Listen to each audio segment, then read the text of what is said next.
You're one of the original Zest4 dealer partners. So you've been working with us for so many years. What makes our relationship work so well with your business model?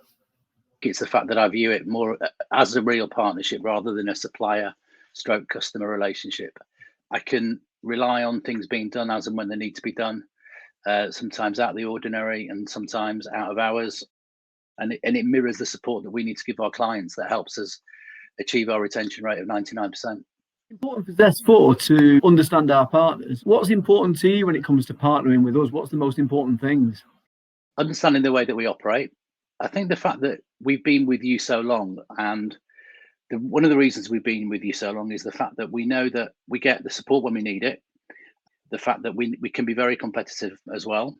We can offer numerous different solutions across our client base, not just mobile, obviously. And I think really it's the fact that I don't think we've ever said no. And I've never brought any bad debt. You've never said no to any of my requests that needed to be done whatever there may be and whenever there may be.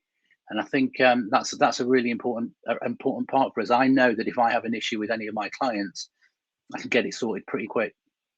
I mean, for example, what if you have a request for something that you're not familiar with, such as an IoT deployment? What do you kind of expect then?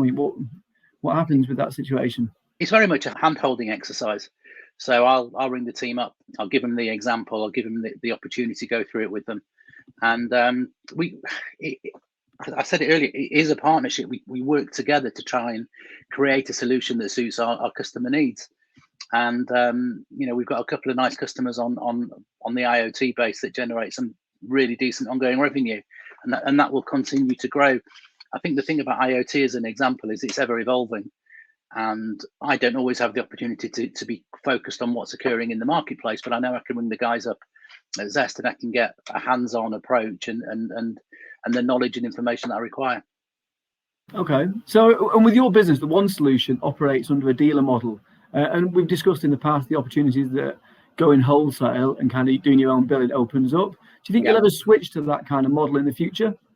I think there's a potential of doing it, but at the moment it works fine for me because there's a very fine line between becoming a dealer and a reseller. Your base has to achieve a certain size.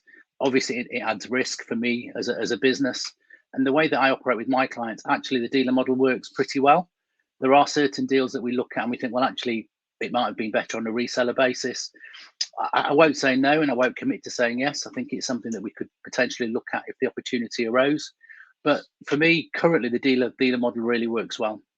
And obviously, we've discussed the kind of something in the middle of that, where like a bureau billing model. Correct. So that might be something we can explore again in the next few months. Yeah, that would be great. Actually, that would be a really good opportunity for us to look at bringing over the base from dealer to reseller and keeping in house as well.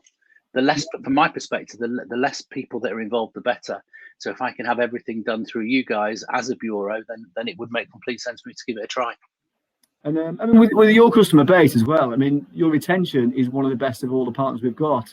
And you're always kind of steady with new connections. I mean, what do you think is the secret to your success in retaining business and also winning new business consistently? I think the retention is probably the relationship that you guys and I have. I like to say when I talk to customers that we're proactive.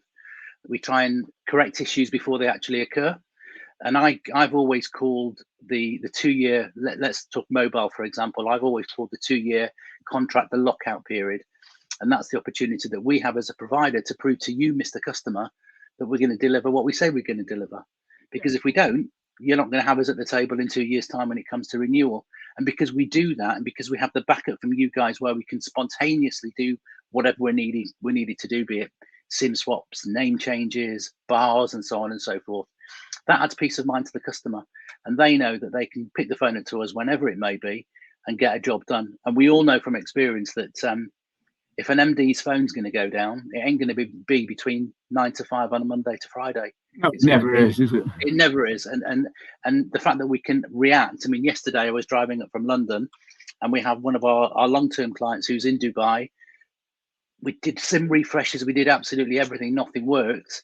Eventually we got it working by doing a manual roam. But it's the fact that we're there at the end of the phone. You guys are there at the end of the phone. And you actually, as an example, there are times that I've spoken to you out of hours as well. And that's been weekends is kind of the phone's always on, isn't it? That's it. You need to get a hold of someone and get things done. Yeah, because we don't operate as a 9 to 5 business. You can't in the B2B marketplace. You can't operate as a 9 to 5 business. It doesn't work. There are plenty of people that do, but for me, it doesn't work out. We're a lot more personable, and that's one of the reasons that our retention's so high. As you stated quite correctly, we very, very rarely lose any clients. We've also invested. I mean, a lot of kind of the way the market's changing now and the way business is changing. We've invested a lot into creating portals, so partners like yourself can kind of do more service transactions and service their customers more efficiently. And you use our portals regularly for kind of provisioning and live servicing requests. I mean, how do you find the portals that we've got and the systems that we've got in place on the whole? I think they're okay. I mean, listen, there's always room for improvement, and I think the portals are ever evolving at the end of the day.